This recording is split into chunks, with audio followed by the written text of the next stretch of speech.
Punjab agro दे 5 river ने पाई ऐसी धमाल, organic farming दी ओ कीती कायम मिसाल। इस ऑर्गेनिक खेती नूं आओ सर्टिफाई कराइए, आटा चावल किन्नू दलिया इस ब्रांड दा खाइए। ਇਹ जैविक खेती उत्पादां दा नहीं है कोई मेल, हल्दी छोले बासमती कनोला सरों दा तेल। ओ ਜ਼ਹਿਰਾਂ ਮੁਕਤ ਤੇ खेती ਵੀਰੋ ਆ ਜੋ ਰਲੇ ਬਣਾਈਏ, अपने सोहणे पंजाब नूं मुड़ तंदुरुस्त बनाइए, मुड़ तंदुरुस्त बनाइए। ਆਮ ਕਿਸਾਨ ਨੂੰ ਬਣਾਵੇ ਹਾਈ ਅਚੀਵਰ ਪੰਜਾਬ ਐਗਰੋ ਦਾ 5 ਰਿਵਰ। ਪੰਜਾਬ ਐਗਰੋ ਦੇ ਹਫਤਾਵਾਰੀ ਪ੍ਰੋਗਰਾਮ 5 ਰਿਵਰ ਦੇਖ ਰਹੇ ਸਾਰੇ ਕਿਸਾਨ ਵੀਰਾਂ ਤੇ ਦਰਸ਼ਕਾਂ ਨੂੰ ਬਾਲ ਮੁਕੰਦ ਸ਼ਰਮਾ ਦੀ ਪਿਆਰ ਭਰੀ ਸਤਿ ਸ਼੍ਰੀ ਅਕਾਲ। ਕਿਸਾਨ ਦੋਸਤੋ, ਅੱਜ ਜੋ ਤੁਹਾਡੇ ਮੂਹਰੇ ਵਿਸ਼ਾ ਅਸੀਂ ਪਰੋਸ ਰਹੇ ਹਾਂ ਉਹ ਆ ਹਾੜੀ ਦੀਆਂ ਫਸਲਾਂ ਵਿੱਚ ਫਾਸਫੋਰਕ ਖਾਦਾਂ ਜਿਹੜੀਆਂ ਜਿਹਨੂੰ ਪੀ ਵਾਲੀ ਖਾਦਾਂ ਕਹਿੰਦੇ ਆ ਉਹਨਾਂ ਦਾ ਯੋਗ ਪ੍ਰਬੰਧ। ਤੇ ਭਾਗ ਲੈਣ ਲਈ PAU ਤੋਂ ਭੂਮੀ ਵਿਭਾਗ ਸੋਇਲ ਸਾਇੰਸ ਦੇ ਹੈੱਡ ਡਾਕਟਰ OP ਚੌਧਰੀ ਜੀ ਤੇ ਸਾਥ ਦੇ ਰਹੇ ਨੇ ਪੰਜਾਬ ਸਰਕਾਰ ਦੇ ਇਨਪੁਟ ਦੇ ਖਾਦਾਂ ਦੇ incharge officer joint director doctor Baldev Singh ji. ਸਵਾਗਤ ਡਾਕਟਰ ਸਾਹਿਬ ਤੁਹਾਡਾ ਵੀ, ਸਰ ਤੁਹਾਡਾ ਵੀ। ਆਪਾਂ ਅੱਜ ਗੱਲ ਕਰਨੀ ਆ ਕਿ ਸਾਡੀ ਪੰਜਾਬ ਦੀ ਭੂਮੀ ਵਿੱਚ ਫਾਸਫੋਰਕ ਖਾਦਾਂ ਦਾ ਸਟੇਟਸ ਕੀ ਆ ਤੇ ਇਹਦੀ ਜਿਹੜੀ ਲੋੜ ਕਿੰਨੀ ਕੁ ਹੈਗੀ ਤੇ ਪ੍ਰਬੰਧ ਕੀ ਹੈਗੇ ਆ। ਤੇ ਚੌਧਰੀ ਸਾਹਿਬ, ਗੱਲ ਮੈਂ ਤੋਂ ਸ਼ੁਰੂ ਕਰ ਰਿਹਾ ਕਿ ਪੀ ਯਾਨੀ ਫਾਸਫੇਟ ਖਾਦਾਂ ਨੂੰ ਲੈ ਕੇ ਇਸ ਵੇਲੇ ਪੰਜਾਬ ਦੀ ਭੂਮੀ ਦੀ ਸਥਿਤੀ ਕੀ ਆ। ਅਸੀਂ ਪਿੱਛੇ ਜਿਹੜੇ ਸਰਵੇਖਣ ਕੀਤੇ ਆ ਪੰਜਾਬ ਖੇਤੀਬਾੜੀ ਯੂਨੀਵਰਸਿਟੀ ਦਾ ਪੰਜਾਬ ਖੇਤੀਬਾੜੀ ਵਿਭਾਗ ਇਕੱਠਿਆਂ ਨੇ ਕਰਕੇ, ਉਹਦੇ ਅਸੀਂ ਇਹ ਪਾਇਆ ਕਿ 50 ਤੋਂ 60% ਜਿਹੜੀਆਂ ਜ਼ਮੀਨਾਂ ਨੇ ਉਹਨਾਂ 'ਚ ਫਾਸਫੋਰਸ ਦੀ ਮਿਕਦਾਰ ਜ਼ਿਆਦਾ ਪਾਈ ਗਈ ਹੈ। ਅੱਛਾ, ਲੋੜ ਤੋਂ ਵੱਧ ਆ। ਲੋੜ ਤੋਂ ਵੱਧ ਹੈ। ਆਮ 3 ਤਰ੍ਹਾਂ ਦੀਆਂ ਸਾਡੀਆਂ ਸ਼੍ਰੇਣੀਆਂ ਹੁੰਦੀਆਂ, ਘੱਟ, ਦਰਮਿਆਨਾ, ਜ਼ਿਆਦਾ। ਪਰ ਹੁਣ ਸਾਡੇ ਕੋਲ ਇੱਕ ਹੋਰ ਸ਼੍ਰੇਣੀ ਹੈ ਬਹੁਤ ਜ਼ਿਆਦਾ, ਜਿਹਦੇ 'ਚ ਬਹੁਤ ਜ਼ਿਆਦਾ ਖਾਦ ਜਿਹੜੀ ਫਾਸਫੋਰਸ ਦੀ ਮਾਤਰਾ ਪਾਈ ਹੋਈ ਹੈ, ਪਹਿਲਾਂ ਜ਼ਮੀਨ 'ਚ ਪਈ ਹੈ। ਅਤੇ ਇਸ ਕਰਕੇ ਬਹੁਤ ਜ਼ਰੂਰੀ ਹੋ ਜਾਂਦਾ ਵੀ ਹਾੜੀ ਦੀਆਂ ਫਸਲਾਂ 'ਚ ਫਾਸਫੋਰਸ ਦੀ ਖਾਦ ਨੂੰ ਪਾਉਣ ਤੋਂ ਪਹਿਲਾਂ ਜ਼ਮੀਨ ਦੀ ਪਰਖ ਜਾਂ ਮਿੱਟੀ ਦੀ ਪਰਖ ਜ਼ਰੂਰ ਕਰਾਈ ਜਾਵੇ। ਯਾਨੀ ਕਿ ਮਿੱਟੀ ਦੀ ਪਰਖ ਕਰਾ ਕੇ ਕਿਸਾਨ ਵੀਰੋ ਪਤਾ ਲਵਾ ਲਈਏ ਕਿ ਸਾਡੇ ਕੋਲੋਂ ਫਾਸਫੇਰਕ ਖਾਦ ਦੀ ਲੋੜ ਹੈ ਜਾਂ ਨਹੀਂ ਹੈ। ਤੇ ਡਾਕਟਰ ਬਲਦੇਵ ਸਿੰਘ ਜੀ, ਗੱਲ ਹੁਣ ਮਿੱਟੀ ਪਰਖ ਤੇ ਆ ਗਈ ਤੇ ਸਰਕਾਰ ਜਿਹੜੀ ਆ ਬਹੁਤ ਇਸ ਬਾਰੇ ਹਮੇਸ਼ਾ ਤਤਪਰ ਰਹਿੰਦੀ ਆ ਕਿ ਕਿਸਾਨਾਂ ਨੂੰ ਸਹੂਲਤ ਮਿਲਦੀ ਰਹੇ। ਤਾਂ ਮਹਿਕਮਾ ਕੀ ਸਹੂਲਤ ਦੇ ਰਿਹਾ ਵਾ ਮਿੱਟੀ ਪਰਖ ਬਾਰੇ ਕਿਸਾਨਾਂ ਨੂੰ? ਸ਼ਰਮਾ ਜੀ, ਪੰਜਾਬ ਸਰਕਾਰ ਵੱਲੋਂ ਸੋਇਲ ਹੈਲਥ ਕਾਰਡ ਜਿਹੜੀ ਆ ਸਕੀਮ, ਉਹ ਸ਼ੁਰੂਆਤ ਸਾਡੇ ਮਾਨਯੋਗ ਪ੍ਰਧਾਨ ਮੰਤਰੀ ਜੀ ਨੇ 2015 ਦੇ ਵਿੱਚ ਸ਼ੁਰੂ ਕੀਤੀ ਸੀਗੀ। ਉਸ ਸਕੀਮ ਦੇ ਤਹਿਤ ਖੇਤੀਬਾੜੀ ਵਿਭਾਗ ਵੱਲੋਂ 24,31,000 ਜਿਹੜੇ ਸੋਇਲ ਹੈਲਥ ਕਾਰਡ ਉਹ ਕਿਸਾਨਾਂ ਦੀ ਮਿੱਟੀ ਦੀ ਜਾਂਚ ਕਰਕੇ ਕਿਸਾਨਾਂ ਨੂੰ ਦਿੱਤੇ ਗਏ ਨੇ। ਉਸ ਦੇ ਵਿੱਚ ਇਹ ਦੱਸਿਆ ਗਿਆ ਕਿ ਕਿੰਨੀ ਉਸ ਦੇ ਵਿੱਚ ਯੂਰੀਆ ਪੈਣਾ, ਕਿੰਨੀ ਉਸ ਦੇ ਵਿੱਚ ਸੁਪਰ ਜਾਂ ਆਪਣਾ DAP ਪੈਣਾ। ਤਾਂ ਕਿਸਾਨ ਵੀਰਾਂ ਨੂੰ ਮੇਰੀ ਬੇਨਤੀ ਹੈ ਕਿ ਕਿਸਾਨ ਵੀਰੋ, ਤੁਹਾਨੂੰ ਖੇਤੀਬਾੜੀ ਵਿਭਾਗ ਨੇ ਇਹ ਕਾਰਡ ਦਿੱਤੇ ਨੇ। ਇਹਨਾਂ ਨੂੰ ਹੁਣ ਹਾੜੀ ਦੀ ਫਸਲ ਸਾਡੀ ਸ਼ੁਰੂ ਹੋਣਾ ਆ 2 ਮਹੀਨੇ ਤੱਕ। ਇਹਨਾਂ ਨੂੰ ਚੰਗੀ ਤਰ੍ਹਾਂ, ਜੇ ਆਪ ਨੂੰ ਨਹੀਂ ਪਤਾ ਲੱਗਦਾ ਤਾਂ ਸਾਡੇ ਖੇਤੀਬਾੜੀ ਵਿਕਾਸ ਅਫਸਰ ਨੇ KVK ਦੇ ਸਾਡੇ ਸਾਇੰਸਦਾਨ ਨੇਗੇ, ਉਹਨਾਂ ਦੇ ਕੋਲੋਂ ਪੁੱਛ ਲਓ ਵੀ ਆ ਸਾਡੇ ਕੋਲ ਸੋਇਲ ਹੈਲਥ ਕਾਰਡ ਆ ਤੇ ਇਸ ਦੇ ਉੱਪਰ ਸਾਡੀ ਫਾਸਫੋਰਸ ਦੀ ਕਿੰਨੀ ਮਿਕਦਾਰ ਜਿਹੜੀ ਆ ਸਾਡੇ ਖੇਤ ਦੇ ਵਿੱਚ ਕਿੰਨੀ ਅਵੇਲੇਬਲ ਆ। ਯਾਨੀ ਕਿ ਸਾਡੇ ਸਰਕਾਰ ਨੇ ਪ੍ਰਬੰਧ ਕੀਤੇ ਹੋਏ ਆ। ਕਿਸਾਨਾਂ ਨੂੰ ਬੇਨਤੀ ਹੈ ਵੀ ਉਹਦੇ ਫਾਇਦਾ ਉਠਾ ਲਈਏ ਆਪਾਂ। ਤੇ ਚੌਧਰੀ ਸਾਹਿਬ, ਇੱਕ ਨਾ ਧਾਰਨਾ ਸਾਡੇ ਮਿੱਥ ਕਹਿ ਲਓ ਜਾਂ ਸਾਡੇ ਕਿਸਾਨਾਂ ਨੂੰ ਹੀ ਲੱਗਦਾ ਕਿ ਸਾਡੀ ਜਿਹੜੀ ਸਿਹਤ ਧਰਤੀ ਦੀ ਜਾਂ ਮਿੱਟੀ ਦੀ ਉਹ ਖਰਾਬ ਹੋ ਰਹੀ ਆ। ਤੇ ਇਹਦੇ ਬਾਰੇ ਅਸਲੀਅਤ ਕੀ ਆ? ਤੁਸੀਂ ਤਾਂ ਵਿਸ਼ਾ ਮਾਹਰ ਹੋ, ਦੱਸੋ ਸਾਡੇ ਕਿਸਾਨਾਂ ਨੂੰ। ਸ਼ਰਮਾ ਜੀ, ਇਹ ਬਹੁਤ ਹੀ ਚੰਗਾ ਸਵਾਲ ਤੁਸੀਂ ਕੀਤਾ। ਮੰਦਭਾਗੀ ਗੱਲ ਹੈ ਵੀ ਨੈਸ਼ਨਲ ਪੱਧਰ 'ਤੇ ਜਾਂ ਦੂਜੇ ਸੂਬਿਆਂ, ਕੌਮੀ ਪੱਧਰ 'ਤੇ ਜਾਂ ਦੂਸਰੇ ਸੂਬਿਆਂ 'ਚ ਇਹ ਆਮ ਧਾਰਨਾ ਪਾਈ ਜਾਂਦੀ ਹੈ ਵੀ ਪੰਜਾਬ ਵਿੱਚ ਲਗਾਤਾਰ ਸਿਹਤ ਖਰਾਬ ਹੋ ਰਹੀ, ਫਸਲੀ ਚੱਕਰ ਲਗਾਤਾਰ 199 ਜਾਂ 200 ਦੀ ਇੰਟੈਂਸਿਟੀ ਨਾਲ ਕਰਨ ਨਾਲ ਪੰਜਾਬ ਸਾਡੀ ਮਿੱਟੀ ਦੀ ਸਿਹਤ ਖਰਾਬ ਹੋ ਰਹੀ ਹੈ।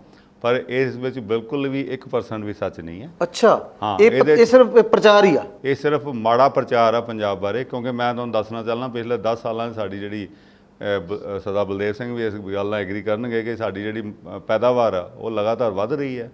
ਕਿ ਫਸਲਾਂ ਜਿਹੜੀ ਖਾਦਾਂ ਦੀ ਜਿਹੜੀ ਕੰਜ਼ੰਪਸ਼ਨ ਆ ਉਹ ਬਰਾਬਰ ਆ ਜਾਂ ਥੋੜ੍ਹੀ ਜਿਹੀ ਘੱਟ ਹੈ। ਓਕੇ। ਇਹ ਤੋਂ ਇਲਾਵਾ ਅਸੀਂ ਇੱਕ 10 ਦਹਾਕਿਆਂ ਦਾ 1981 ਤੋਂ ਲੈ ਕੇ ਅਸੀਂ ਇੱਕ ਟੈਸਟ ਕੀਤੇ ਆ ਜੀ, ਜਿੱਥੇ ਆਰਗੈਨਿਕ ਕਾਰਬਨ ਜਿਹੜੀ ਕਿ ਜੈਵਿਕ ਮਾਦਾ ਭੂਮੀ ਦਾ ਹੁੰਦਾ। ਜੈਵਿਕ ਮਾਦਾ ਜਿਹੜਾ ਕਿ ਸਾਡੀ ਮਿੱਟੀ ਦੀ ਉਪਜਾਊ ਸ਼ਕਤੀ ਦਾ ਇੱਕ ਬਹੁਤ ਹੀ ਵੱਡਾ ਅਤੇ ਜ਼ੋਰਦਾਰ ਪੈਮਾਨਾ। ਉਹਦੇ 'ਚ ਅਸੀਂ ਦੇਖਿਆ ਕਿ ਉਹ ਲਗਾਤਾਰ ਜਿਹੜਾ ਪੈਮਾਨਾ ਰਾਈਸ ਵੀਟ ਫਾਲੋ ਕਰਨ ਨਾਲ ਜਾਂ ਦੂਜੀਆਂ ਫਸਲਾਂ ਫਾਲੋ ਕਰਨ ਨਾਲ ਇਹਦੇ 'ਚ ਪੰਜਾਬ ਦੀਆਂ ਜ਼ਮੀਨਾਂ 'ਚ ਵੱਧ ਰਿਹਾ। ਤੇ ਸਾਡੀ ਜਿਹੜੀ ਸ਼੍ਰੇਣੀ ਆ, ਜਿਹੜੀ ਐਵਰੇਜ, ਇਹ ਔਸਤਨ ਹੈ। ਔਸਤਨ ਜਿਹੜੀ ਸਾਡੀ ਸ਼੍ਰੇਣੀ ਆ ਉਹ ਸਾਡੀ ਘੱਟ ਸ਼੍ਰੇਣੀ ਤੋਂ ਅਸੀਂ ਦਰਮਿਆਨੀ ਸ਼੍ਰੇਣੀ 'ਚ ਆ ਗਏ ਹਾਂ, ਔਸਤਨ। ਇਹ ਤਾਂ ਡਾਕਟਰ ਸਾਹਿਬ ਫਿਰ ਕਾਫੀ ਕਿਸਾਨਾਂ ਦੀ ਵੀ ਖੁਸ਼ਖਬਰੀ ਮੈਂ ਕਹੂੰਗਾ। ਡਾਕਟਰ ਬਲਦੇਵ ਸਿੰਘ ਜੋ ਨੇ ਦੱਸਿਆ ਕਿ ਅਸੀਂ ਇੱਕ ਵਹਿਮ ਦਾ ਸ਼ਿਕਾਰ ਹੋਏ ਹਾਂ ਵੀ ਅਸੀਂ ਨਿਗਾਰ ਆ ਰਿਹਾ, ਸੋਇਲ ਖਰਾਬ ਹੋ ਰਹੀ ਹੈ, ਪਰ ਡਾਕਟਰ ਚੌਧਰੀ ਸਪੈਸ਼ਲਿਸਟ ਨੇ ਇਸ ਗੱਲ ਦੇ, ਉਹ ਕਹਿ ਰਹੇ ਵੀ ਸਾਡਾ ਕੋਈ ਨਿਗਾਰ ਨਹੀਂ ਬਲਕਿ ਇੰਪਰੂਵ ਕਰਨਾ ਸੀ।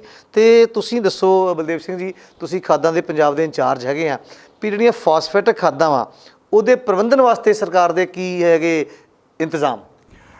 ਸ਼ਰਮਾ ਜੀ ਬਿਲਕੁਲ, ਜੇ ਮੈਂ ਪਿਛਲੇ ਸਾਲ ਦੀ ਗੱਲ ਕਰਾਂ ਤਾਂ ਪੰਜਾਬ ਦੇ ਵਿੱਚ ਹਾੜੀ ਦੇ ਵਿੱਚ 5,70,000 ਮੈਟ੍ਰਿਕ ਟਨ ਜਿਹੜੀ DAP ਤੇ ਜਿਹੜੀਆਂ ਇਹ ਖਾਦਾਂ ਲੱਗੀ ਸੀਗੀ। ਸੋ ਇਸ ਦੇ ਪ੍ਰਬੰਧ ਆ ਜਿਹੜੇ ਪੰਜਾਬ ਸਰਕਾਰ ਵੱਲੋਂ ਅਗਾਊਂ ਕੀਤੇ ਜਾਂਦੇ ਆ।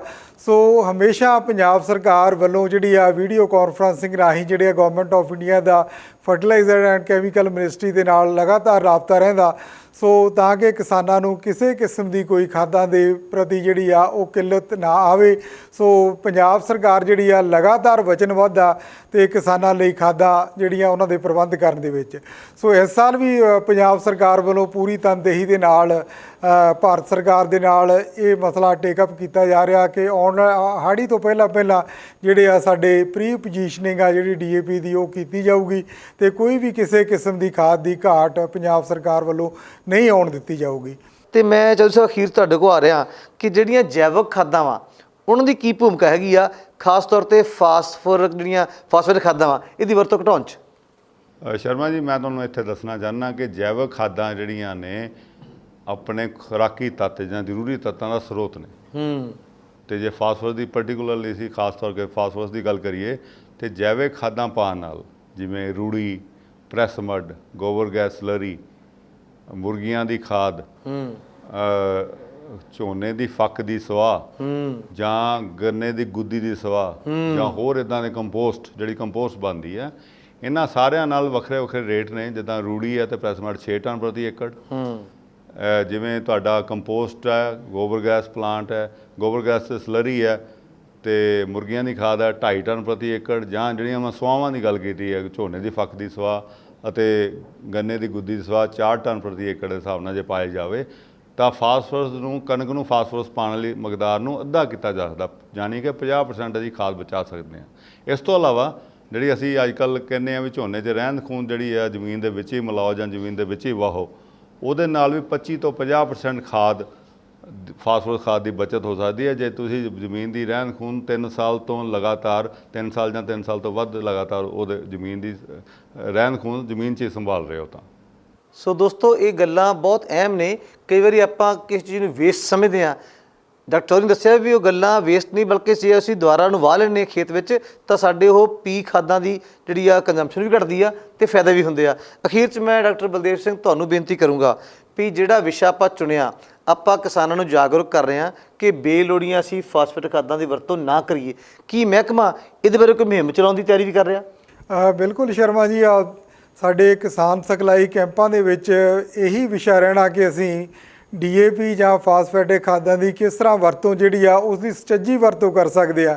ਇੱਕ ਤਾਂ ਇਹ ਆ ਵੀ ਮਿੱਟੀ, ਜਿਹੜੇ ਸੋਇਲ ਹੈਲਥ ਕਾਰਡ ਦਿੱਤੇ ਨੇ ਉਹਨਾਂ ਨੂੰ ਕਿਸਾਨ ਵੀਰੋ ਦੇਖੋ, ਤੇ ਦੂਸਰਾ ਤੁਹਾਡਾ ਜੇ ਕਿਸੇ ਕਿਸਾਨ ਵੀਰ ਨੇ ਅਜੇ ਤੱਕ ਮਿੱਟੀ ਟੈਸਟ ਨਹੀਂ ਕਰਾਈ ਤਾਂ ਖੇਤੀਬਾੜੀ ਵਿਭਾਗ ਦੇ ਕੋਲ 61 ਲੈਬੋਰਟਰੀਜ਼ ਨੇਗੀਆਂ, ਜਿਹਦੇ ਵਿੱਚ 58 ਜਿਹੜੀਆਂ ਦੂਸਰੀਆਂ 3 ਸਟੈਟਿਕ ਜਿਹੜੀਆਂ ਨੇਗੀਆਂ ਘੁੰਮਣ ਫਿਰਨ ਵਾਲੀਆਂ ਜਿਹੜੀਆਂ ਮੋਬਾਈਲ ਵੈਨਸ ਵੀ ਨੇਗੀਆਂ, ਤਾਂ ਇਹ ਵੀ ਤੁਹਾਡੀਆਂ ਮਦਦ ਕਰ ਸਕਦੀ ਆ। ਸਾਡੇ ਫਰੀਦਕੋਟ ਤੇ ਸੰਗਰੂਰ ICP ਜਿਹੜੇ ਨੇਗੇ, ਜਿਹੜੀ ਕਿ ਅਤ ਆਧੁਨਿਕ ਮਸ਼ੀਨ ਆ, ਉਹਦੇ ਨਾਲ ਕਿਸਾਨ ਵੀਰਾਂ ਦੇ 12 ਐਲੀਮੈਂਟ ਜਿਹੜੇ ਟੈਸਟ ਹੋ ਸਕਦੇ ਨੇ। ਸੋ ਕਿਸਾਨ ਵੀਰੋ, ਤੁਸੀਂ ਆਪਦੇ ਜ਼ਿਲ੍ਹੇ ਦੇ ਮੁੱਖ ਖੇਤੀਬਾੜੀ ਅਫਸਰ, ਬਲਾਕ ਖੇਤੀਬਾੜੀ ਅਫਸਰ, ਖੇਤੀ ਵਿਕਾਸ ਅਫਸਰਾਂ ਨਾਲ ਸੰਪਰਕ ਕਰਕੇ ਆਪਦੀ ਮਿੱਟੀ ਟੈਸਟ ਕਰਾਓ ਤਾਂ ਕਿ ਆਉਣ ਵਾਲੇ ਸਮੇਂ ਦੇ ਵਿੱਚ ਅਸੀਂ ਜਿਹੜੀਆਂ ਖਾਦਾਂ ਨੇ ਉਹਨਾਂ ਦੀ ਸਹੀ ਤੇ ਸੰਤੁਲਿਤ ਵਰਤੋਂ ਕਰ ਸਕੀਏ। ਇਸੇ ਤਰ੍ਹਾਂ ਡਾਕਟਰ ਸਾਹਿਬ, PAU ਦੇ ਵਾਈਸ ਚਾਂਸਲਰ ਸਾਹਿਬ ਵੱਲੋਂ ਜਾਂ ਡਾਇਰੈਕਟਰ ਰਿਸਰਚ, ਡਾਇਰੈਕਟਰ ਸੈਂਟਰ ਵੱਲੋਂ ਤੁਸੀਂ PAU ਦੇ ਬਿਹਾਫ 'ਤੇ ਕਿਸਾਨਾਂ ਨੂੰ ਕੀ ਸੰਦੇਸ਼ ਦਿਓਗੇ ਕਿ ਉਹ ਜਿਹੜੀ ਬੇਲੋੜੀ ਵਰਤੋਂ ਨਾ ਕਰਨ ਤੇ ਪੀ ਦੀ ਖਾਦਾਂ ਦੀ ਜਿਹੜੀ ਸੁਚੱਜੀ ਵਰਤੋਂ ਕਰਨ? ਸ਼ਰਮਾ ਜੀ, ਇਸ ਤੋਂ ਪਹਿਲਾਂ ਮੈਂ ਇੱਕ ਹੋਰ ਗੱਲ ਆਪਣੇ ਕਿਸਾਨ ਵੀਰਾਂ ਨਾਲ ਸਾਂਝੀ ਕਰਨੀ ਚਾਹੁੰਦਾ ਕਿ ਜੀਵਾਣੂ ਖਾਦਾਂ ਅੱਜ ਕੱਲ੍ਹ ਯੂਨੀਵਰਸਿਟੀ ਨੇ ਸਿਫਾਰਿਸ਼ ਕੀਤੀਆਂ ਨੇ। ਪਿਛਲੇ ਸਾਲ ਵੀ ਅਸੀਂ 60,000 ਏਕੜ ਤੋਂ ਜ਼ਿਆਦਾ ਜੀਵਾਣੂ ਖਾਦਾਂ ਕਿਸਾਨ ਵੀਰਾਂ ਨੂੰ ਦਿੱਤੀਆਂ ਸੀ, 40 ਰੁਪਏ ਦਾ ਖਰਚਾ ਪ੍ਰਤੀ ਏਕੜ। ਤੇ ਉਹਦੇ ਨਾਲ ਜਿਹੜੀ ਹੈ ਕਿ ਜਿਹੜੀ ਫਾਸਫੋਰਸ ਜ਼ਮੀਨ 'ਚ ਪਈ ਹੈ ਉਹਨੂੰ ਉਹ ਹੋਰ ਘੁਲਣਸ਼ੀਲ ਬਣਾਉਂਦੀਆਂ ਨੇ, ਉਹ ਤੇ ਫਸਲਾਂ ਦੀ ਅਸਰ ਵੱਧਦਾ ਵਾ। ਉਪਲਬਧ ਹੋ ਜਾਂਦੀਆਂ, ਤੇ ਇਸ ਕਰਕੇ ਉਹ ਬਹੁਤ ਛੋਟਾ ਖਰਚਾ ਹੈ। ਤੇ ਮੈਂ ਅਪੀਲ ਕਰਦਾ ਸਾਡੇ ਕਿਸਾਨ ਵੀਰਾਂ ਨੂੰ ਕਿ ਜਿਵੇਂ ਜੀਵਾਣੂ ਖਾਦਾਂ ਵੀ ਉਹ ਸੀਡ ਟਰੀਟਮੈਂਟ ਹੁੰਦੀ ਹੈ, ਬੀਜ ਨੂੰ ਸੋਧਣਾ ਹੁੰਦਾ, ਤੇ ਉਹਨਾਂ ਜੀਵਾਣੂ ਖਾਦਾਂ ਨਾਲ ਉਹਨਾਂ ਜ਼ਮੀਨ ਦੀ ਸਿਹਤ ਵੀ ਠੀਕ Better ਹੋਏਗੀ ਹੁੰਦੀ ਹੈ। ਤੇ ਤੁਹਾਡੀ ਫਸਲਾਂ ਦਾ ਝਾੜ ਵੀ ਵਧੇਰੇ ਮਿਲੇਗਾ। ਤੇ ਹੁਣ ਆਪਾਂ ਸੰਦੇਸ਼ ਦੀ ਗੱਲ ਕਰੀਏ। ਸੰਦੇਸ਼ ਤਾਂ ਇਹ ਹੈ ਜੀ, ਅਗਲੀ ਵਾਰੀ ਆਉਣ ਵਾਲੀਆਂ ਹਾੜੀ ਦੀਆਂ ਫਸਲਾਂ ਵਿੱਚ ਸਾਰੇ ਕਿਸਾਨ ਵੀਰਾਂ ਨੂੰ ਹੱਥ ਜੋੜ ਕੇ ਅਪੀਲ ਹੈ ਵੀ ਆਪਣੀ ਮਿੱਟੀ ਦੀ ਪਰਖ ਜ਼ਰੂਰ ਕਰਵਾਓ। ਮਿੱਟੀ ਦੀ ਪਰਖ ਫਾਸਫੋਰਸ ਦੀ ਤੇ ਜੀਵਕ ਮਾਦੇ ਦੀ। ਜੇ ਜੀਵਕ ਮਾਦਾ ਤੁਹਾਡਾ 0.6% ਤੋਂ ਉੱਤੇ ਹੋਵੇ ਤੇ ਫਸਲਾਂ ਦੇ ਪੀ ਦੀ ਸ਼੍ਰੇਣੀ ਜ਼ਿਆਦਾ ਜਾਂ ਬਹੁਤ ਜ਼ਿਆਦਾ ਹੋਵੇ ਤਾਂ ਫਾਸਫੋਰਸ ਬਿਲਕੁਲ ਪਾਉਣ ਦੀ ਲੋੜ ਨਹੀਂ ਕਣਕ ਨੂੰ ਵੀ। ਤੇ ਇਸ ਕਰਕੇ ਬਹੁਤ ਜ਼ਰੂਰੀ ਹੋ ਜਾਂਦਾ ਹੈ। ਜੇ ਜ਼ਮੀਨ ਦੀ ਘਾਟ ਹੈ ਤਾਂ ਜ਼ਮੀਨ 'ਚ ਅਸੀਂ ਪੂਰੀ ਫਾਸਫੋਰਸ ਖਾਦ ਪਾਵਾਂਗੇ। ਡਾਇਆ ਪਾ ਲਓ, ਤੁਸੀਂ ਸਿੰਗਲ ਸੁਪਰ ਫਾਸਫੇਟ ਪਾ ਲਓ, ਸਫਾਲਾ ਪਾ ਲਓ, 20-20-20 13 24-24-0 ਕਾਫੀ ਸਾਡੇ ਕੋਲ ਉਪਲਬਧ ਨੇ।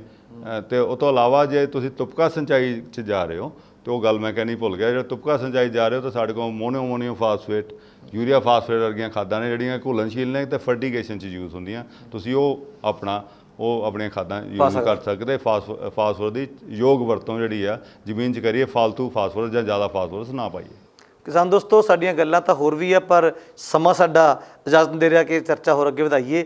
ਮੈਂ ਤੁਹਾਡੇ ਵੱਲੋਂ, ਆਪਣੇ ਵੱਲੋਂ, ਪੰਜਾਬ ਐਗਰੋ ਵੱਲੋਂ ਧੰਨਵਾਦ ਕਰੂੰਗਾ। ਡਾਕਟਰ ਬਲਦੇਵ ਸਿੰਘ ਜੀ ਤੁਹਾਡਾ, ਚੌਧਰੀ ਸਾਹਿਬ ਤੁਹਾਡਾ ਇੱਥੇ ਆਉਣ ਲਈ ਬਹੁਤ ਬਹੁਤ ਧੰਨਵਾਦ। ਸੁਣੋ ਭਰਾਵੋ ਸਿਹਤ ਵਾਸਤੇ ਗੱਲ ਸਿਆਣਿਆਂ ਦੱਸੀ, ਸਹੀ ਭਰੋਸੇਮੰਦ ਵੇਰਕਾ ਦੁੱਧ ਦਹੀਂ ਤੇ ਲੱਸੀ। ਪੰਜਾਬ ਮੇਰੇ ਦੇ ਵੀਰ, ਇਹਨਾਂ ਦੇ ਮਿਰਗਾਂ ਜਿਹੇ ਸ਼ਰੀਰ, ਹੌਸਲੇ ਸ਼ੇਰਾਂ ਵਰਗੇ ਨੇ। ਵੇਰਕਾ ਦਾ ਦੁੱਧ ਪੀਂਦਾ, ਵੇਰਕਾ ਦਾ ਦੁੱਧ। ਆਮ ਕਿਸਾਨ ਨੂੰ ਬਣਾਵੇ ਹਾਈ ਅਚੀਵਰ, ਪੰਜਾਬ ਐਗਰੋ ਦਾ 5 ਰਿਵਰ। ਪੰਜਾਬ ਐਗਰੋ ਦੇ ਟੀਵੀ ਸ਼ੋਅ 5 ਰਿਵਰ ਦੇਖ ਰਹੇ ਸਾਰੇ ਕਿਸਾਨ ਵੀਰਾਂ ਨੂੰ ਸਤਿ ਸ਼੍ਰੀ ਅਕਾਲ। ਅੱਜ ਆਪਾਂ ਪਹੁੰਚੇ ਹਾਂ ਕ੍ਰਿਸ਼ੀ ਵਿਗਿਆਨ ਕੇਂਦਰ ਫਤਿਹਗੜ੍ਹ ਸਾਹਿਬ ਵਿੱਚ ਅਤੇ ਗੱਲਬਾਤ ਦਾ ਵਿਸ਼ਾ ਲੈ ਕੇ ਆ ਰਹੇ ਹਾਂ ਹਾੜੀ ਦੀ ਫਸਲਾਂ ਵਿੱਚ ਫਾਸਫੋਰਸ ਖਾਦਾਂ ਦੀ ਸੁਚੱਜੀ ਵਰਤੋਂ। ਤੇ ਤੁਹਾਨੂੰ ਮਿਲਾਉਣ ਲੈ ਕੇ ਜਾ ਰਹੇ ਹਾਂ ਡਾਕਟਰ ਭੂਮੀ ਵਿਗਿਆਨੀ ਡਾਕਟਰ ਅਜੇ ਜੀ ਨਾਲ। ਡਾਕਟਰ ਸਾਹਿਬ ਸਤਿ ਸ਼੍ਰੀ ਅਕਾਲ। ਸਤਿ ਸ਼੍ਰੀ ਅਕਾਲ ਜੀ ਸਾਰਿਆਂ ਨੂੰ। ਡਾਕਟਰ ਸਾਹਿਬ, ਜਦੋਂ ਆਪਾਂ ਗੱਲ ਕਰਦੇ ਹਾਂ ਖਾਦਾਂ ਦੀ ਸੁਚੱਜੀ ਵਰਤੋਂ, ਇਸ ਤੋਂ ਕੀ ਭਾਵ ਹੈ ਤੁਹਾਡਾ? ਦੇਖੋ, ਪਹਿਲਾਂ ਤਾਂ ਆਪਾਂ ਨੂੰ ਸਾਰਿਆਂ ਨੂੰ ਪਤਾ ਹੈਗਾ ਕਿ ਵੀ ਖਾਦਾਂ ਜਿਹੜੀਆਂ ਹੈਗੀਆਂ ਬਹੁਤ ਜ਼ਿਆਦਾ ਮਹਿੰਗੀਆਂ ਹੋ ਚੁੱਕੀਆਂ। ਖੇਤੀ ਖਰਚਾ ਜਿਹੜਾ ਆਪਣਾ ਹੈਗਾ ਉਹ ਵੱਧਦਾ ਜਾ ਰਿਹਾ। ਇਸ ਲਈ ਬੜਾ ਜ਼ਰੂਰੀ ਹੈ ਕਿ ਵੀ ਜਿਹੜੀ ਆਪਾਂ ਖਾਦਾਂ ਜਿਹੜੀਆਂ ਹੈਗੀਆਂ ਉਹ ਲੋੜ ਅਨੁਸਾਰ, ਖੇਤੀਬਾੜੀ ਯੂਨੀਵਰਸਿਟੀ ਦੀ ਸਿਫਾਰਿਸ਼ਾਂ ਦੇ ਅਨੁਸਾਰ, ਤੇ ਜਾਂ ਆਪਾਂ ਕਹਿ ਸਕਦੇ ਹਾਂ ਕਿ ਵੀ ਮਿੱਟੀ ਪਰਖ ਦੇ ਆਧਾਰ 'ਤੇ ਹੀ ਆਪਾਂ ਖਾਦਾਂ ਪਾਈਏ, ਤਾਂ ਜੋ ਆਪਾਂ ਉਹਨਾਂ ਤੋਂ ਪੂਰਾ ਚੰਗਾ ਲਾਹਾ ਲੈ ਸਕੀਏ ਤੇ ਜਿਹੜਾ ਝਾੜ ਹੈਗਾ ਉਹ ਵੀ ਆਪਾਂ ਵੱਧ ਤੋਂ ਵੱਧ ਲੈ ਸਕੀਏ। ਡਾਕਟਰ ਸਾਹਿਬ, ਖਾਦਾਂ ਦੀ ਸੁਚੱਜੀ ਵਰਤੋਂ ਕਿਵੇਂ ਕਰ ਸਕਦੇ ਹਾਂ? ਹਾਂਜੀ, ਦੇਖੋ ਤੁਸੀਂ ਗੱਲ ਕੀਤੀ ਹੈ ਖਾਦਾਂ ਦੀ ਸੁਚੱਜੀ ਵਰਤੋਂ ਕਰਨ ਦੀ। ਮੈਂ ਜਿਵੇਂ ਪਹਿਲਾਂ ਕਿਹਾ ਕਿ ਵੀ ਜਿਹੜੀ ਆਪਾਂ ਖਾਦਾਂ ਹੈਗੀਆਂ ਆਪਾਂ ਲੋੜ ਅਨੁਸਾਰ ਪਾਣੀ ਹੈ, ਤਾਂ ਕਿ ਆਪਾਂ ਨੂੰ ਪਤਾ ਲੱਗ ਸਕੇ ਸਾਡੇ ਜ਼ਮੀਨ ਦੇ ਵਿੱਚ ਜਿਹੜੇ ਖੁਰਾਕੀ ਤੱਤ ਹੈਗੇ ਆ ਉਹ ਕਿੰਨੀ ਕੁ ਮਾਤਰਾ ਦੇ ਵਿੱਚ ਮੌਜੂਦ ਨੇ। ਕਿਤੇ ਆਪਾਂ ਖਾਦਾਂ ਵੱਧ ਪਾ ਕੇ ਆਪਣਾ ਕਿਤੇ ਆਰਥਿਕ ਨੁਕਸਾਨ ਤਾਂ ਨਹੀਂ ਕਰ ਰਹੇ, ਜਾਂ ਹੋ ਸਕਦਾ ਵੀ ਆਪਣੇ ਜਿਹੜੇ ਖੇਤਾਂ ਦੀ ਜਿਹੜੀ ਮਿੱਟੀ ਹੈ ਉਹਨਾਂ ਦੇ ਵਿੱਚ ਜਿਹੜੇ ਖੁਰਾਕੀ ਤੱਤ ਹੈਗੇ ਪਹਿਲਾਂ ਹੀ ਬਹੁਤੀ ਮਾਤਰਾ ਦੇ ਵਿੱਚ ਮੌਜੂਦ ਹੋਣ। ਜਿਹੜੀ ਖਾਦਾਂ ਦੀ ਜਿਹੜੀ ਸੁਚੱਜੀ ਵਰਤੋਂ ਹੈਗੀ ਹੈ ਉਹ ਆਪਾਂ ਮਿੱਟੀ ਪਰਖ ਦੇ ਆਧਾਰ 'ਤੇ ਹੀ ਕਰ ਸਕਦੇ ਹਾਂ। ਡਾਕਟਰ ਸਾਹਿਬ, ਹਾੜੀ ਦੀ ਫਸਲਾਂ ਵਿੱਚ ਆਪਾਂ ਫਾਸਫੋਰਸ ਖਾਦਾਂ ਦੀ ਸੁਚੱਜੀ ਵਰਤੋਂ ਕਿਵੇਂ ਕਰ ਸਕਦੇ ਹਾਂ? ਪਹਿਲਾਂ ਤਾਂ ਸਾਰੇ ਹੀ ਕਿਸਾਨ ਵੀਰ ਭਲੀ ਭਾਂਤ ਜਾਣੂ ਹੈਗੇ ਆ ਕਿ ਜਿਹੜੀਆਂ ਖਾਦਾਂ ਹੈਗੀਆਂ ਆਪਣੀਆਂ ਬਹੁਤ ਮਹਿੰਗੀਆਂ ਹੋ ਚੁੱਕੀਆਂ। ਉਹਦੇ ਵਿੱਚ ਖਾਸ ਕਰਕੇ ਜਿਹੜੀ ਆਪਣੀ ਫਾਸਫੋਰਸ ਵਾਲੀ ਖਾਦ ਦਾ ਤੁਸੀਂ ਜ਼ਿਕਰ ਕੀਤਾ, ਉਹ ਆਪਣੀ DAP ਵਾਲੀ ਖਾਦ ਹੈਗੀ ਹੈ, ਜਿਹਦੇ ਵਿੱਚ ਆਪਣਾ ਫਾਸਫੋਰਸ ਤੱਤ ਹੈ। ਫਸਲ ਦੀ ਲੋੜ ਅਨੁਸਾਰ ਆਪਾਂ ਖਾਦ ਪਾਉਣੀ ਹੈ। ਜਿਵੇਂ ਆਪਾਂ ਹਾੜੀ ਦੀ ਫਸਲਾਂ ਦੀ ਗੱਲ ਕੀਤੀ ਹੈ, ਉਹਦੇ ਵਿੱਚ ਕਣਕ ਆਪਣੀ ਮੁੱਖ ਫਸਲ ਹੈ। ਉੱਥੇ ਯੂਨੀਵਰਸਿਟੀ ਸਿਫਾਰਿਸ਼ ਕਰਦੀ ਹੈ, ਜੇਕਰ ਤੁਸੀਂ ਜਿਹੜੀ ਕਣਕ ਦੀ ਫਸਲ ਆ ਉਹਨੂੰ ਤੁਸੀਂ ਸਿਫਾਰਿਸ਼ ਕੀਤੀ ਹੋਈ ਮਾਤਰਾ DAP ਵਾਲੀ ਖਾਦ ਪਾਈ ਹੋਈ ਹੈ, ਆਪਾਂ ਕਹਿ ਦਿੰਦੇ ਯੂਨੀਵਰਸਿਟੀ ਨੇ ਸਿਫਾਰਿਸ਼ ਕੀਤੀ ਹੈ, ਜੇਕਰ ਤੁਸੀਂ 55 ਕਿਲੋ DAP ਪ੍ਰਤੀ ਏਕੜ ਦੇ ਹਿਸਾਬ ਨਾਲ ਪਾਈ ਹੈ, ਤਾਂ ਉਸ ਤੋਂ ਬਾਅਦ ਲੱਗਣ ਵਾਲੀ ਜਿਹੜੀ ਵੀ ਕੋਈ ਫਸਲ ਹੈ, ਜਿਵੇਂ ਆਪਾਂ ਕਹਿ ਲਈਏ ਝੋਨਾ ਹੈ, ਨਰਮਾ ਹੈ, ਮੱਕੀ ਹੈ, ਤਾਂ ਉਸ ਫਸਲ ਨੂੰ ਆਪਾਂ ਨੂੰ ਜਿਹੜੀ ਹੈਗੀ ਹੈ DAP ਵਾਲੀ ਖਾਦ ਜਾਂ ਸੁਪਰ ਵਾਲੀ ਖਾਦ ਜਿਹੜੀ ਹੈਗੀ ਹੈ ਉਹ ਆਪਾਂ ਨੂੰ ਵਰਤਣ ਦੀ ਲੋੜ ਨਹੀਂ ਹੈਗੀ। ਡਾਕਟਰ ਸਾਹਿਬ, ਮਿੱਟੀ ਵਿੱਚ ਆਰਗੈਨਿਕ ਕਾਰਬਨ, ਹਾਂਜੀ, ਉਹਦੀ ਮਾਤਰਾ ਕਿਵੇਂ ਨਿਰਧਾਰਿਤ ਕਰਦੀ ਹੈ ਫਾਸਫੋਰਸ ਦੀ ਲੋੜ ਨੂੰ? ਹਾਂਜੀ, ਜਿਹੜੀ ਆਪਾਂ ਗੱਲ ਕੀਤੀ ਹੈ ਜੀਵਕ ਕਾਰਬਨ ਦੀ, ਇਹਨੂੰ ਜਾਂ ਆਪਾਂ ਆਰਗੈਨਿਕ ਕਾਰਬਨ ਕਹਿ ਦਿੰਦੇ ਹਾਂ ਜਾਂ ਜੀਵਕ ਕਾਰਬਨ ਕਹਿ ਦਿੰਦੇ ਹਾਂ। ਮਿੱਟੀ ਦੇ ਵਿੱਚ ਨਾਈਟ੍ਰੋਜਨ ਦਾ ਜਿਹੜਾ ਤੱਤ ਹੈਗਾ ਉਹਦੇ ਬਾਰੇ ਇਹ ਦੱਸਦੀ ਹੈ ਕਿ ਵੀ ਆਪਾਂ ਨਾਈਟ੍ਰੋਜਨ ਤੱਤ ਜਾਂ ਯੂਰੀਆ ਆਪਾਂ ਫਸਲ ਨੂੰ ਕਿੰਨਾ ਪਾਉਣਾ, ਪਰ ਜਿਹੜੀ ਇਹਦੀ ਮਿਕਦਾਰ ਹੈਗੀ ਹੈ ਉਹ ਫਾਸਫੋਰਸ ਵਾਲੀ ਜਿਹੜਾ ਤੱਤ ਹੈਗਾ ਉਹਦੀ ਮਾਤਰਾ ਨੂੰ ਵੀ ਨਿਰਧਾਰਿਤ ਕਰਦੀ ਹੈ। ਜੇਕਰ ਆਪਾਂ ਫਾਸਫੋਰਸ ਦੀ ਆਪਾਂ ਗੱਲ ਕਰ ਲਈਏ ਤਾਂ ਇਹਨੂੰ 4 ਸ਼੍ਰੇਣੀਆਂ ਦੇ ਵਿੱਚ ਵੰਡਿਆ ਗਿਆ, ਜਿਹੜੀ 5 ਕਿਲੋ ਪ੍ਰਤੀ ਏਕੜ ਤੋਂ ਘੱਟ ਹੈ, ਦਰਮਿਆਨੀ 5 ਤੋਂ 9 ਕਿਲੋ ਪ੍ਰਤੀ ਏਕੜ, ਜਾਂ ਆਪਾਂ ਕਹਿ ਲਈਏ ਜ਼ਿਆਦਾ ਜਿਹੜੀ 9 ਤੋਂ 20 ਕਿਲੋ ਪ੍ਰਤੀ ਏਕੜ, ਜਾਂ ਜਿਹੜੀ ਹੈਗੀ ਹੈ ਬਹੁਤ ਜ਼ਿਆਦਾ 20 ਕਿਲੋ ਏਕੜ ਤੋਂ 20 ਕਿਲੋ ਪ੍ਰਤੀ ਏਕੜ ਤੋਂ ਜਿਹੜੀ ਵੱਧ ਹੈਗੀ ਹੈ ਉਹ ਆ ਫਾਸਫੋਰਸ ਦੀਆਂ ਸ਼੍ਰੇਣੀਆਂ। ਤੇ ਜੇਕਰ ਆਪਾਂ ਆਰਗੈਨਿਕ ਕਾਰਬਨ ਜਾਂ ਜੈਵਿਕ ਕਾਰਬਨ ਦੀ ਗੱਲ ਕਰੀਏ, ਜੇਕਰ ਆਪਣਾ ਮਿੱਟੀ ਦੇ ਵਿਚਲਾ ਜਿਹੜਾ ਜੈਵਿਕ ਕਾਰਬਨ 0.4% ਤੋਂ ਘੱਟ ਹੈ ਤੇ ਉੱਥੇ ਜਿਹੜੀ ਫਾਸਫੋਰਸ ਦੀ ਜਿਹੜੀ ਸ਼੍ਰੇਣੀ ਹੈਗੀ ਹੈ ਉਹ 5 ਕਿਲੋ ਪ੍ਰਤੀ ਏਕੜ ਤੋਂ ਘੱਟ ਹੁੰਦੀ ਹੈ, ਤਾਂ ਸਿਫਾਰਿਸ਼ ਕੀਤੀ ਹੋਈ ਜਿਹੜੀ ਫਾਸਫੋਰਸ ਦੀ ਜਿਹੜੀ ਮਾਤਰਾ ਹੈਗੀ ਹੈ ਉਹ ਆਪਾਂ ਜਿੰਨੀ ਸਿਫਾਰਿਸ਼ ਕੀਤੀ ਹੋਈ ਹੈ ਫਾਸਫੋਰਸ ਦੀ ਮਾਤਰਾ ਉਸ ਤੋਂ ਆਪਾਂ 25% ਵੱਧ ਪਾਉਣੀ ਹੈ। ਇਸੇ ਤਰ੍ਹਾਂ ਜੇਕਰ ਮਿੱਟੀ ਵਿਚਲਾ ਜਿਹੜਾ ਤੱਤ ਜਿਹੜਾ ਫਾਸਫੋਰਸ ਵਾਲਾ ਜਿਹੜਾ ਤੱਤ ਹੈਗਾ ਉਹ 20 ਕਿਲੋ ਪ੍ਰਤੀ ਏਕੜ ਤੋਂ ਵੱਧ ਹੈਗਾ, ਜਾਂ ਆਪਾਂ ਕਹਿ ਲਈਏ ਕਿ ਜਿਹੜਾ ਆਰਗੈਨਿਕ ਕਾਰਬਨ ਜਿਹੜਾ ਜੈਵਿਕ ਕਾਰਬਨ ਹੈਗਾ 0.6% ਤੋਂ ਵੱਧ ਹੈਗਾ, ਤੇ ਜਿਹੜਾ ਫਾਸਫੋਰਸ ਵਾਲਾ ਤੱਤ 20 ਕਿਲੋ ਪ੍ਰਤੀ ਏਕੜ ਤੋਂ ਵੱਧ ਹੈਗਾ, ਤਾਂ ਉੱਥੇ ਆਪਾਂ ਨੂੰ ਫਾਸਫੋਰਸ ਵਾਲੇ ਤੱਤ ਜਾਂ ਫਾਸਫੋਰਸ ਵਾਲੀ ਖਾਦ ਬਿਲਕੁਲ ਵਰਤਣ ਦੀ ਆਪਾਂ ਨੂੰ ਬਿਲਕੁਲ ਵੀ ਜ਼ਰੂਰਤ ਨਹੀਂ ਹੈਗੀ। ਡਾਕਟਰ ਸਾਹਿਬ, ਅਖੀਰ 'ਚ ਤੁਸੀਂ ਕਿਸਾਨ ਵੀਰਾਂ ਨੂੰ ਕੀ ਸੰਦੇਸ਼ ਦੇਣਾ ਚਾਹੋਗੇ? ਮੈਂ ਕਿਸਾਨ ਵੀਰਾਂ ਨੂੰ ਆਪਦੇ ਵੱਲੋਂ ਇਹ ਅਪੀਲ ਕਰਨਾ ਚਾਹੂੰਗਾ, ਜਾਂ ਇਹ ਮੈਂ ਉਹਨਾਂ ਨੂੰ ਇੱਕ ਬੇਨਤੀ ਕਰਨਾ ਚਾਹੁੰਦਾ ਕਿ ਉਹ ਜਿਹੜੀਆਂ ਵੀ ਖਾਦਾਂ ਆਪਣੇ ਖੇਤਾਂ ਦੇ ਵਿੱਚ ਪਾਉਣਾ ਚਾਹੁੰਦੇ ਆ, ਪਹਿਲਾਂ ਤਾਂ ਉਹ ਲੋੜ ਅਨੁਸਾਰ ਖਾਦਾਂ ਪਾਉਣ ਤੇ ਮਿੱਟੀ ਪਰਖ ਦੇ ਆਧਾਰ 'ਤੇ ਹੀ ਖਾਦਾਂ ਪਾਉਣ। ਫਾਸਫੋਰਸ ਦੀ ਆਪਾਂ ਜਿਹੜੀ ਗੱਲ ਕੀਤੀ ਹੈਗੀ ਹੈ, ਯੂਨੀਵਰਸਿਟੀ ਦੇ ਕੋਈ ਵੀ ਵਿਗਿਆਨੀ ਜਾਂ ਖੇਤੀਬਾੜੀ ਆਪਣਾ ਕ੍ਰਿਸ਼ੀ ਵਿਗਿਆਨ ਜਿਹੜਾ ਕੇਂਦਰ ਹੈਗੇ ਆ ਉੱਥੋਂ ਦੇ ਵਿਗਿਆਨੀਆਂ ਦੇ ਨਾਲ ਆਪਣਾ ਸੰਪਰਕ ਕਰਨ, ਰਾਬਤਾ ਕਰਨ। ਜੇਕਰ ਆਪਾਂ ਵੱਧ ਖਾਦਾਂ ਵਰਤਾਂਗੇ ਤੇ ਇਹਦੇ ਨਾਲ ਆਪਣਾ ਜਿਹੜਾ ਆਰਥਿਕ ਨੁਕਸਾਨ ਹੋਣਾ। ਦੂਸਰੇ ਪਾਸੇ ਜਿਹੜੇ ਤੱਤ ਹੈਗੇ ਛੋਟੇ ਤੱਤ, ਜ਼ਿੰਕ ਵਰਗਾ ਜਿਹੜਾ ਤੱਤ ਹੈਗਾ ਉਹਦੀ ਵੀ ਵੱਧ, ਜੇਕਰ ਆਪਾਂ ਫਾਸਫੋਰਸ ਵਾਲੀ ਖਾਦ ਵੱਧ ਵਰਤਦੇ ਹਾਂ ਤਾਂ ਆਪਣੀ ਮਿੱਟੀ ਦੇ ਵਿੱਚ ਫਾਸਫੋਰਸ ਜ਼ਿੰਕ ਵਾਲੇ ਤੱਤ ਦੀ ਵੀ ਉੱਥੇ ਘਾਟ ਆ ਜਾਂਦੀ ਹੈ, ਤੇ ਇਸ ਦੇ ਨਾਲ ਆਪਣਾ ਜਿਹੜਾ ਹੈਗਾ ਖਰਚਾ ਉਹ ਵੀ ਵੱਧਦਾ। ਡਾਕਟਰ ਸਾਹਿਬ, ਤੁਸੀਂ ਆਪਣਾ ਕੀਮਤੀ ਸਮਾਂ ਦਿੱਤਾ ਸਾਡੇ ਨਾਲ ਤੇ ਕਿਸਾਨ ਵੀਰਾਂ ਨਾਲ ਵਿਚਾਰ ਸਾਂਝੇ ਕੀਤੇ, ਤੁਹਾਡਾ ਬਹੁਤ ਬਹੁਤ ਧੰਨਵਾਦ। ਧੰਨਵਾਦ ਜੀ। ਆਮ ਕਿਸਾਨ ਨੂੰ ਬਣਾਵੇ ਹਾਈ ਅਚੀਵਰ, ਪੰਜਾਬ ਐਗਰੋ ਦਾ 5 ਰਿਵਰ। ਪੰਜਾਬ ਖੇਤੀਬਾੜੀ ਯੂਨੀਵਰਸਿਟੀ ਦੇ ਕ੍ਰਿਸ਼ੀ ਵਿਗਿਆਨ ਕੇਂਦਰ ਫਤਿਹਗੜ੍ਹ ਸਾਹਿਬ ਵਿਖੇ ਮੈਂ ਡਾਕਟਰ ਜਸਵਿੰਦਰ ਸਿੰਘ ਬਤੌਰ ਐਸੋਸੀਏਟ ਡਾਇਰੈਕਟਰ ਟ੍ਰੇਨਿੰਗ ਕੰਮ ਕਰ ਰਿਹਾ ਹਾਂ। ਇਸ ਕ੍ਰਿਸ਼ੀ ਵਿਗਿਆਨ ਕੇਂਦਰ ਦੇ ਵਿੱਚ ਕਿਸਾਨ ਵੀਰਾਂ ਵਾਸਤੇ ਕਈ ਤਰ੍ਹਾਂ ਦੀਆਂ ਜਿਹੜੇ ਸੁਵਿਧਾਵਾਂ ਦਿੱਤੀਆਂ ਹੋਈਆਂ, ਜਿਵੇਂ ਕਿ ਖਾਸ ਕਰਕੇ ਕਿਸਾਨ ਵੀਰ ਵੱਧ ਮਾਤਰਾ ਦੇ ਵਿੱਚ ਫਾਸਫੋਰਸ ਜਿਹੜੀ ਖਾਦ ਆ ਉਹਦੀ ਵਰਤੋਂ ਕਰਦੇ ਹੈਗੇ ਆ ਝੋਨੇ ਦੇ ਵਿੱਚ, ਜਦੋਂ ਕਿ ਸਾਡੇ ਵੱਲੋਂ ਸਿਫਾਰਿਸ਼ ਨਹੀਂ ਹੈ। ਤੇ ਇੱਥੇ ਅਸੀਂ ਡੈਮੋ ਯੂਨਿਟ ਜਾਂ ਡੈਮੋ ਪਲਾਟ ਲਾਇਆ ਹੋਇਆ, ਜਿਹਦੇ ਵਿੱਚ ਇੱਕ ਪਾਸੇ ਫਾਸਫੋਰਸ ਪਾਈ ਹੈ ਤੇ ਦੂਜੇ ਪਾਸੇ ਨਹੀਂ ਪਾਈ, ਤੇ ਉਹਨਾਂ ਦੀ ਜਿਹੜੀ ਗਰੋਥ ਹੈ ਇੱਕੋ ਜੀ ਹੈਗੀ ਆ। ਤੇ ਇਹ ਅਸੀਂ ਇੱਕ ਸੁਨੇਹਾ ਦੇਣਾ ਇੱਧਰੋਂ ਕਿ ਆਪਾਂ ਨੂੰ ਬਿਨਾਂ ਭੂਮੀ ਪਰਖ ਦੇ ਸਾਉਣੀ ਦੀ ਫਸਲ ਦੇ ਵਿੱਚ ਫਾਸਫੋਰਸ ਪਾਉਣ ਦੀ ਲੋੜ ਨਹੀਂ। ਜੇਕਰ ਸਿਫਾਰਿਸ਼ ਕੀਤੀ ਹੋਈ ਲੋੜ ਮੁਤਾਬਕ ਫਾਸਫੋਰਸ ਤੁਸੀਂ ਹੜ੍ਹ ਦੀ ਫਸਲ 'ਚ ਪਾਈ ਹੋਈ ਹੈ। ਤੇ ਇਹ ਤੋਂ ਇਲਾਵਾ ਸਾਡੇ ਇੱਥੇ ਜਿਵੇਂ ਸਹਾਇਕ ਧੰਦੇ ਹੈਗੇ ਆ, ਸਹਾਇਕ ਧੰਦੇ ਨਾਲ ਸੰਬੰਧਿਤ ਬੀ ਕੀਪਿੰਗ ਯੂਨਿਟ, ਜਿੱਥੇ ਕਿ ਮਧੂ ਮੱਖੀਆਂ ਨਾਲ ਸੰਬੰਧਿਤ ਅਸੀਂ ਟ੍ਰੇਨਿੰਗ ਦਿੰਦੇ ਹੈਗੇ ਆ। ਤੇ ਇਸੇ ਤਰ੍ਹਾਂ ਜਿਹੜੇ ਛੋਟੇ ਕਿਸਾਨ ਵੀਰ ਹੈਗੇ ਆ ਜਿਨ੍ਹਾਂ ਕੋਲ ਜ਼ਮੀਨ ਬਹੁਤ ਘੱਟ ਹੈ, ਤਾਂ ਉਹਨਾਂ ਨੂੰ ਖਾਸ ਕਰਕੇ ਬੱਕਰੀ ਪਾਲਣ ਦਾ ਜਿਹੜਾ ਧੰਦਾ ਹੈਗਾ ਉਹਦੇ ਬਾਰੇ ਜਾਣਕਾਰੀ ਦਿੰਦੇ ਹੈਗੇ ਆ। ਇੱਕ ਨਾਲ ਰਲਦਾ ਮਿਲਦਾ ਧੰਦਾ ਹੈਗਾ ਜਿਹਨੂੰ ਖੇਤੀ ਦੇ ਨਾਲ ਨਾਲ ਆਪਾਂ ਕਰ ਸਕਦੇ ਹਾਂ, ਪੋਲਟਰੀ ਫਾਰਮਿੰਗ ਦਾ ਧੰਦਾ ਅਸੀਂ ਇੱਥੇ ਯਾਨੀ ਕਿ ਉਹਦੀ ਜਾਣਕਾਰੀ ਦਿੰਦੇ ਹੈਗੇ ਆ। ਤੇ ਇਹ ਤੋਂ ਇਲਾਵਾ ਸਾਡੇ ਕੋਲ ਅੱਡ-ਅੱਡ ਵਿਸ਼ਿਆਂ ਦੇ ਮਾਹਰ ਹੈਗੇ ਆ। ਇਸ ਤੋਂ ਇਲਾਵਾ ਕਿਸਾਨ ਵੀਰਾਂ ਦੀ ਸਹੂਲਤ ਵਾਸਤੇ ਸਾਡੇ ਕੋਲ ਇੱਕ ਭੂਮੀ ਤੇ ਪਾਣੀ ਪਰਖ ਦੀ ਲੈਬੋਰੇਟਰੀ ਹੈਗੀ ਆ, ਜਿਹਦੇ ਵਿੱਚ ਕਿਸਾਨ ਵੀਰ ਆਪਣੇ ਜਿਹੜੇ ਸੈਂਪਲ ਹੈਗੇ ਆ ਚੈੱਕ ਕਰਾ ਸਕਦੇ ਆ, ਤਾਂ ਕਿ ਉਹਨਾਂ ਨੂੰ ਪਤਾ ਲੱਗੇ ਕਿ ਉਹਨਾਂ ਦੀ ਪਾਣੀ ਦੇ ਵਿੱਚ ਕੋਈ ਨੁਕਸ ਤਾਂ ਨਹੀਂ ਹੈ, ਜਾਂ ਇਹ ਤੋਂ ਇਲਾਵਾ ਜਿਹੜੀ ਉਹਨਾਂ ਦੀ ਜ਼ਮੀਨ ਦੀ ਸਿਹਤ ਹੈ ਤੇ ਉਹਦੇ ਬਾਰੇ ਉਹਨਾਂ ਨੂੰ ਜਾਣਕਾਰੀ ਪ੍ਰਾਪਤ ਹੋ ਸਕੇ। ਸੁਣੋ ਭਰਾਵੋ ਸਿਹਤ ਵਾਸਤੇ ਗੱਲ ਸਿਆਣਿਆਂ ਦੱਸੀ, ਸਹੀ ਭਰੋਸੇਮੰਦ ਵੇਰਕਾ ਦੁੱਧ ਦਹੀਂ ਤੇ ਲੱਸੀ। ਇਹ ਪੰਜਾਬ ਮੇਰੇ ਦੇ ਵੀਰ, ਇਹਨਾਂ ਦੇ ਮਿਰਗਾਂ ਜਿਹੇ ਸ਼ਰੀਰ, ਹੌਸਲੇ ਸ਼ੇਰਾਂ ਵਰਗੇ ਨੇ। ਵੇਰਕਾ ਦਾ ਦੁੱਧ ਪੀਂਦਾ, ਵੇਰਕਾ ਦਾ ਦੁੱਧ।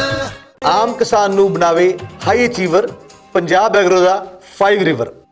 ਸਤਿ ਸ਼੍ਰੀ ਅਕਾਲ ਜੀ, ਮੈਂ ਤੁਹਾਡਾ ਆਪਣਾ ਸਤਵੀਰ ਸੱਤੀ, ਤੁਸੀਂ ਵੇਖ ਰਹੇ ਹੋ ਪੰਜਾਬ ਐਗਰੋ ਦਾ ਹਫ਼ਤਾਵਾਰੀ ਪ੍ਰੋਗਰਾਮ 5 ਰਿਵਰ।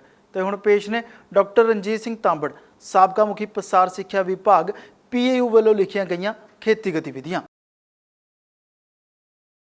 ਕਿਸਾਨ ਵੀਰੋ, ਮੌਸਮ ਬਹੁਤ ਹੀ ਬੇਭਰੋਸਗੀ ਦਾ ਚੱਲ ਰਿਹਾ ਹੈ, ਪਰ ਤੁਹਾਡੀ ਮਿਹਨਤ ਸਦਕਾ ਸਾਉਣੀ ਦੀਆਂ ਫਸਲਾਂ ਸੋਹਣੀਆਂ ਖੜੀਆਂ ਹਨ।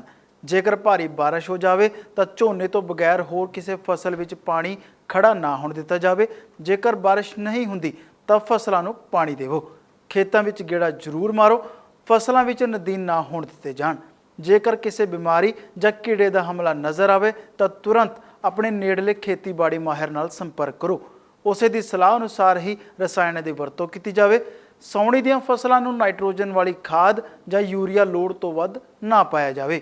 ਇਸ ਨਾਲ ਫਸਲ ਢਹਿ ਵੀ ਸਕਦੀ ਹੈ ਜਾਂ ਕੀੜਿਆਂ ਦਾ ਵਧੇਰੇ ਹਮਲਾ ਹੋ ਸਕਦਾ ਹੈ। ਕਿਸਾਨ ਵੀਰੋ, ਕਮਾਦ ਨੂੰ ਢਹਿਣ ਤੋਂ ਬਚਾਉਣ ਲਈ ਉਸ ਦੇ ਮੂਹੇ ਬੰਨ੍ਹ ਦੇਣੇ ਚਾਹੀਦੇ ਹਨ। ਹਰੇ ਚਾਰੇ ਦੇ ਖਾਲੀ ਹੋਏ ਖੇਤਾਂ ਵਿੱਚ ਮੁੜ ਹਰੇ ਚਾਰੇ ਦੀ ਬਿਜਾਈ ਕਰੋ ਤਾਂ ਜੋ ਇਸ ਦੀ ਘਾਟ ਨਾ ਆ ਸਕੇ।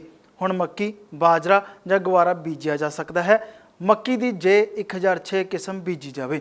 ਇਸ ਦਾ ਬੀਜ ਪੰਜਾਬ ਐਗਰੀਕਲਚਰਲ ਯੂਨੀਵਰਸਿਟੀ ਤੋਂ ਪ੍ਰਾਪਤ ਕੀਤਾ ਜਾ ਸਕਦਾ ਹੈ। ਬਾਜਰੇ ਦੀਆਂ PHBF 1, PCB 164 ਅਤੇ FBC 16 ਕਿਸਮਾਂ ਦੀ ਸਿਫਾਰਿਸ਼ ਕੀਤੀ ਗਈ ਹੈ। ਮੱਕੀ ਦਾ 30 ਕਿਲੋ ਅਤੇ ਬਾਜਰੇ ਦਾ 8 ਕਿਲੋ ਬੀਜ ਪ੍ਰਤੀ ਏਕੜ ਪਾਇਆ ਜਾਵੇ। ਬੀਜ ਨੂੰ ਬੀਜਣ ਤੋਂ ਪਹਿਲਾਂ 3 ਗ੍ਰਾਮ ਐਗਰੋਜ਼ਿਮ 50 WP ਅਤੇ ਥੀਰਮ ਜਾਂ ਕਪਟਾਨ ਰਸਾਇਣ ਪ੍ਰਤੀ ਕਿਲੋ ਬੀਜ ਨਾਲ ਸੋਧ ਲਵੋ। ਗੁਆਰੇ ਦੀ ਗੁਆਰਾ 80 ਕਿਸਮ ਬੀਜੀ ਜਾਵੇ। ਇਸ ਦਾ 20 ਕਿਲੋ ਪ੍ਰਤੀ ਏਕੜ ਬੀਜ ਪਾਇਆ ਜਾਵੇ। ਇਸ ਕਿਸਮ ਤੋਂ ਕੋਈ 125 ਕੁਇੰਟਲ ਚਾਰਾ ਪ੍ਰਤੀ ਏਕੜ ਪ੍ਰਾਪਤ ਹੋ ਜਾਂਦਾ ਹੈ। ਕਿਸਾਨ ਵੀਰੋ, ਬੰਬੀ ਲਾਗੇ ਛਾਂ ਦੇ ਲਈ 2 ਰੁੱਖ ਤਾਂ ਜ਼ਰੂਰ ਲਗਾਵੋ। ਹੁਣ ਤੁਸੀਂ ਸਫੈਦਾ, ਟਾਹਲੀ, ਤੂਤ, ਕਿੱਕਰ, ਡੇਕ, ਸਾਗਵਾਨ, ਧੁਣ ਆਦਿ ਰੁੱਖ ਲਗਾ ਸਕਦੇ ਹੋ। ਇਸ ਮੌਸਮ ਵਿੱਚ ਫਸਲਾਂ ਉੱਤੇ ਕੀੜੇ ਅਤੇ ਬਿਮਾਰੀਆਂ ਦਾ ਹਮਲਾ ਵਧੇਰੇ ਹੁੰਦਾ ਹੈ। ਇਹਨਾਂ ਦੀ ਰੋਕਥਾਮ ਲਈ ਕੀੜੇ ਮਾਰ ਰਸਾਇਣਾਂ ਦੀ ਵਰਤੋਂ ਕੀਤੀ ਜਾਂਦੀ ਹੈ। ਨਰਮੇ ਦੀ ਫਸਲ ਉੱਤੇ ਤਾਂ ਇਹ ਛਿੜਕਾਅ ਜ਼ਰੂਰੀ ਹੈ। ਰਸਾਇਣ ਛਿੜਕਦੇ ਸਮੇਂ ਜੇਕਰ ਪੂਰਾ ਧਿਆਨ ਨਾ ਰੱਖਿਆ ਜਾਵੇ ਤਾਂ ਹਾਦਸੇ ਵੀ ਹੋ ਜਾਂਦੇ ਹਨ। ਰਸਾਇਣ ਛਿੜਕਦੇ ਸਮੇਂ ਇਹਨਾਂ ਗੱਲਾਂ ਵੱਲ ਜ਼ਰੂਰ ਧਿਆਨ ਦਿੱਤਾ ਜਾਵੇ। ਨੰਬਰ 1, ਛਿੜਕਾਅ ਕਰਨ ਲਈ ਵੱਖਰੇ ਕੱਪੜੇ ਰੱਖੋ। ਹੱਥਾਂ ਉੱਤੇ ਦਸਤਾਨੇ, ਪੈਰਾਂ ਵਿੱਚ ਬੂਟ, ਸਿਰ ਤੇ ਪਗੜੀ ਅਤੇ ਅੱਖਾਂ ਉੱਤੇ ਐਨਕ ਲਗਾਵੋ। ਛਿੜਕਾਅ ਕਰਨ ਪਿੱਛੋਂ ਇਹਨਾਂ ਨੂੰ ਧੋ ਲਵੋ। ਨੰਬਰ 2, ਆਪਣੇ ਹੱਥ ਸਾਬਣ ਨਾਲ ਚੰਗੀ ਤਰ੍ਹਾਂ ਧੋਵੋ। ਨੰਬਰ 3, ਜਿਸ ਪਾਸੇ ਦੀ ਹਵਾ ਚੱਲ ਰਹੀ ਹੋਵੇ ਛਿੜਕਾਅ ਦਾ ਰੁੱਖ ਉਸ ਪਾਸੇ ਰੱਖੋ ਤਾਂ ਜੋ ਰਸਾਇਣ ਮੂੰਹ ਉੱਤੇ ਨਾ ਪਵੇ। ਨੰਬਰ 4, ਛਿੜਕਾਅ ਕਰਦੇ ਸਮੇਂ ਖੇਤ ਵਿੱਚ ਇਕੱਲਾ ਕਾਮਾ ਨਹੀਂ ਹੋਣਾ ਚਾਹੀਦਾ, ਸਗੋਂ ਇੱਕ ਹੋਰ ਕਾਮਾ ਨਾਲ ਜ਼ਰੂਰ ਹੋਵੇ। ਨੰਬਰ 5, ਛਿੜਕਾਅ ਕੀਤੇ ਖੇਤਾਂ ਵਿੱਚ ਬੈਠ ਕੁਝ ਵੀ ਖਾਣਾ ਜਾਂ ਪੀਣਾ ਨਹੀਂ ਚਾਹੀਦਾ। ਨੰਬਰ 6, ਕਿਸੇ ਵੀ ਪੰਪ ਦੀ ਨੋਜ਼ਲ ਖੋਲ੍ਹਣ ਲਈ ਫੂਕ ਨਾ ਮਾਰੀ ਜਾਵੇ। ਨੰਬਰ 7, ਛਿੜਕਾਅ ਪਿੱਛੋਂ ਬਾਲਟੀ ਅਤੇ ਪੰਪ ਨੂੰ ਚੰਗੀ ਤਰ੍ਹਾਂ ਧੋਇਆ ਜਾਵੇ ਤੇ ਇਹ ਪਾਣੀ ਕਿਸੇ ਬੰਜਰ ਧਰਤੀ ਉੱਤੇ ਜਾਂ ਟੋਇਆ ਪੁੱਟ ਕੇ ਡੋਲਿਆ ਜਾਵੇ। ਨੰਬਰ 8, ਰਸਾਇਣ ਨੂੰ ਪਾਣੀ ਵਿੱਚ ਰਲਾਉਣ ਲਈ ਕਦੇ ਵੀ ਹੱਥਾਂ ਦੀ ਵਰਤੋਂ ਨਾ ਕਰੋ। ਨੰਬਰ 9, ਰਸਾਇਣਾਂ ਦੇ ਡੱਬੇ ਉੱਤੇ ਲਿਖੀਆਂ ਹਦਾਇਤਾਂ ਨੂੰ ਧਿਆਨ ਨਾਲ ਪੜ੍ਹਿਆ ਜਾਵੇ ਅਤੇ ਉਹਨਾਂ ਉੱਤੇ ਅਮਲ ਕੀਤਾ ਜਾਵੇ।